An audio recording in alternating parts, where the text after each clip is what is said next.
Just thought I'd start off this video. I've got a few feedings, and yeah. So again, you're looking at a P. erminia wall. So I'm not having very much luck getting this lovely lady on film. It's also quite tricky to work out exactly, you know, what's going on. But yeah, so on to the feedings. Tricky. This is my E. Serenognathus.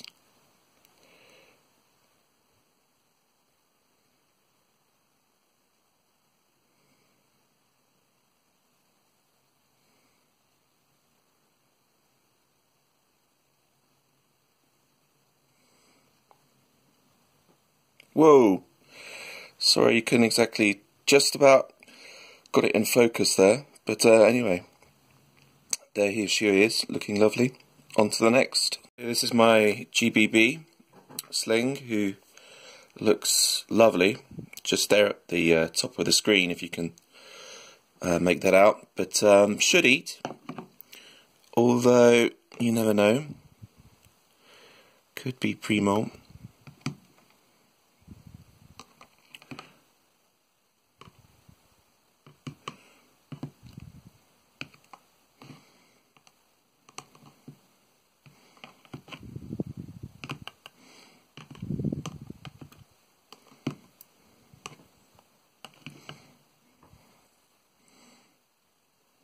Right. Oh, yeah. There you go, got it. You can make out the colours. Yeah, it's a great... Oh, losing focus. Great little sling. And it's done some nice webbing. I do quite like what I did with the enclosure. I think it looks good. So, yeah, on to the next. Quick update on one of my Amazonicas. As you can see, feeding has become somewhat difficult. Yeah, so, and I actually think this one's in pre-molt.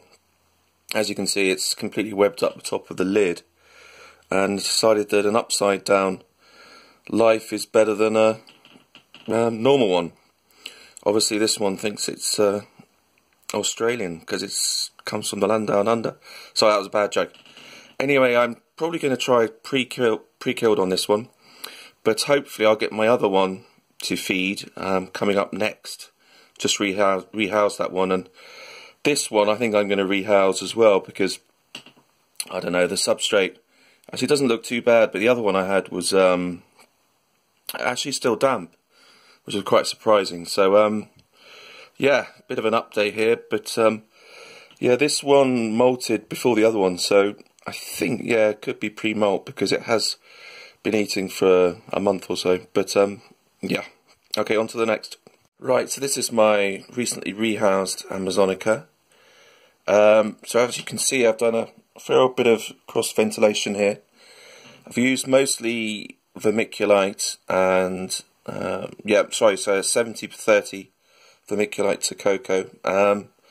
Glued in a few bits of cork bark, and yeah, the fake plant looks a bit sad, but I was actually trying to get a better sort of fake plant, but I had a few, well, I had a problem with an order, so I was going to do an update, part 2 of arboreal sort of enclosures for slings, but I'm missing a few of the slings, and then I decided that I was going to rehouse this one because I didn't quite like the look of the enclosure, and also it was webbing right at the top, and actually it's doing the same here really, but if you can just make out, there's a little wispy bit there. It's actually made a web across the whole top.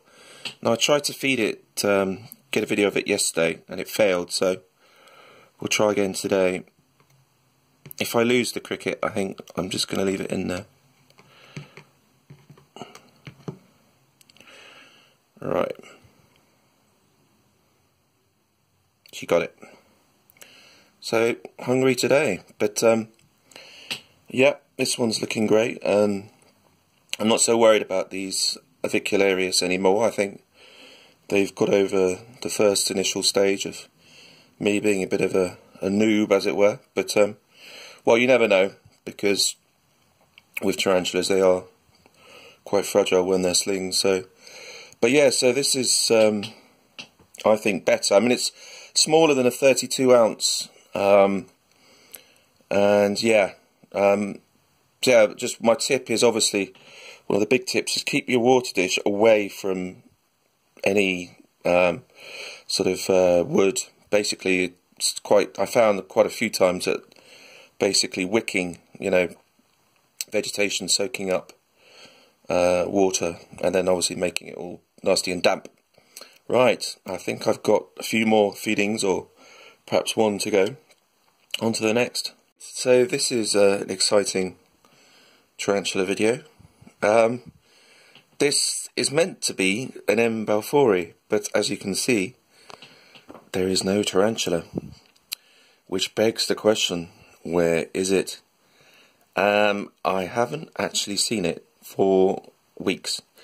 I've been putting in some crickets and they've been disappearing. Now the question is, are they being eaten or are they in my room?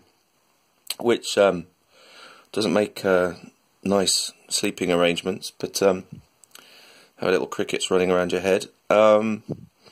Yeah, so not much I can do here. I just recently cleaned my room and no tarantula appeared, so let's hope it doesn't come down for sort of evening dinner when all the family has sat down for a nice bit of food and Mr. Baboon decides to appear.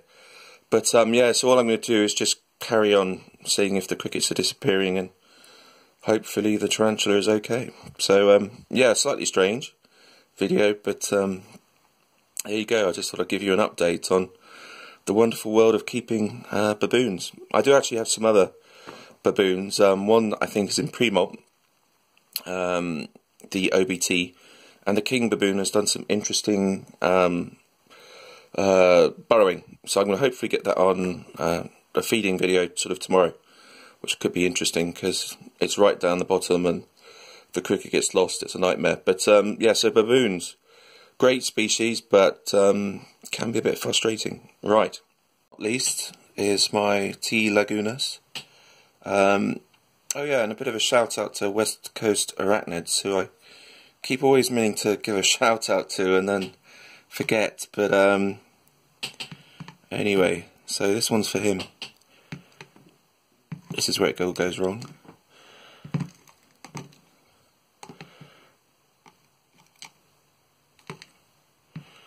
If... oh, the cricket is it's alive. Come here. Oh. We'll get there in the end. Oh, this one's just doesn't want to come. Oh my god. Got it. Whoa. Oh. Oh, sorry, I missed that one. That was lively to say the least. Yeah. That was not very good, chaps, but you got a bit of action there. The tarantula was stuck on the cricket and the tongs there, so, but it's got the cricket and it's happily munching away.